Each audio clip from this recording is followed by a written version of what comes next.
கோயம்புத்தூர்லேருந்து காரைக்குடி வந்து நம்ம செட்டிநாடு வீடு பார்க்காம போக முடியுமா? பேலஸ் தான் பார்க்க முடியல. ஆனால் நம்மளும் வந்து ஒரு வீடு பார்த்துட்டோம். இந்த வீடு விசிட்டர்ஸுக்கு அலோவ் பண்ணுற ஒரு வீடு தான். கேட் கடந்து உள்ளே வந்தோம் அப்படின்னா முற்றம் இருக்குது.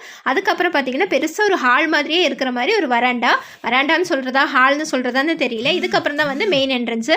மேலே ரூஃபிங் எல்லாம் பார்த்தோம்னா பிரமிச்சே போயிடுவோம். இதுதான் வந்து மெயின் கதவு. இந்த கதவோட வேலைப்பாடுகள் பார்க்குறதுக்கே கொஞ்சம் டைம் போயிடும். அப்படியே உள்ளே வந்துட்டோம் அப்படின்னா அவங்க யூஸ் பண்ண பொருள் எல்லாமே வச்சுருந்தாங்க. இங்கே வந்து பார்த்தோம் அப்படின்னா இத்தனை ரூமு இத்தனை ஸ்பேஸ் இதெல்லாம் வந்து எப்படி மெயின்டைன் பண்ணியிருப்பாங்க அப்படின்னு சொல்லிட்டு ஒரே பிரமிப்பாக இருக்குது. நமக்கு வந்து இத்தினோண்டு வீடே க்ளீன் பண்ணி நீட் பண்ணி வைக்கிறதுக்கே கொஞ்சம் சிரமமாயிடும். இந்த வீடே இப்படி இருக்கே, அந்த பேலஸ் எப்படி இருக்கும், எந்த அளவுக்கு பிரம்மாண்டமாக இருக்கும் அப்படின்னு சொல்லிட்டு அதுவே தான் யோசனையாக இருந்தது. சரி, ஓகே, நம்ம வந்ததுக்கு இந்த வீடாவது பார்க்க முடிஞ்சதுன்னு சொல்லிட்டு அப்படியே முன்னாடி நடக்கும்போதெல்லாம் என்ன யோசனை அப்படின்னா குழந்தைங்களை ஒரு நாள் கொண்டு வந்து காமிக்கணும் அப்படின்ட்டு தான். இப்போ நம்ம பார்க்குறது இந்த மொத்த வீட்டோட ஒரு போர்ஷன் தான். இதே மாதிரி சேம் போர்ஷன் அந்த பக்கமே இருக்குது. அது க்ளோஸில் இருந்தது.